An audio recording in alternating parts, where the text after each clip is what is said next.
ಜರ್ನಿನ start ಮಾಡಿದ್ದೀವಿ. ಸಿಗಂದೂರ್ಗೆ ಹೋಗ್ತಾ ಇದ್ದೀವಿ. ಇವತ್ತು ಹಬ್ಬ ಇರೋದ್ರಿಂದ ನೋಡೋಣ, ಅಮ್ಮನ ದರ್ಶನ ಮಾಡೋಣ ಅಂತ ನಾವು ಸಿಗಂದೂರ್ಗೆ ಹೋಗ್ತಾ ಇದ್ದೀವಿ.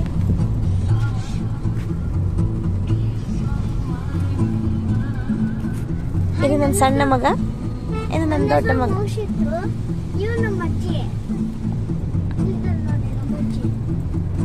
ಇವನು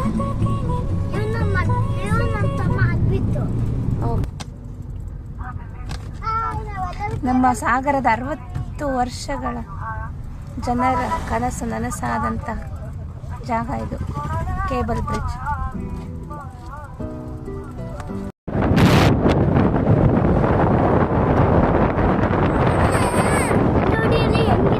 ಶ್ರೀ ಕ್ಷೇತ್ರ ಸಿಗಂದೂರು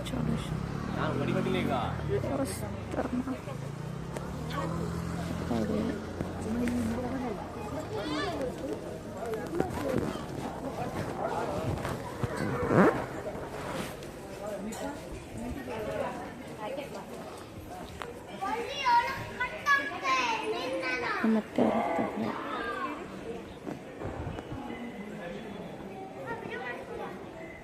ಚೆನ್ನಾಗಿ ಬಂದು ಸಿಗಂದೂರು ದೇವಸ್ಥಾನಕ್ಕೆ ಬಂದ್ವಿ ನೋಡಿ.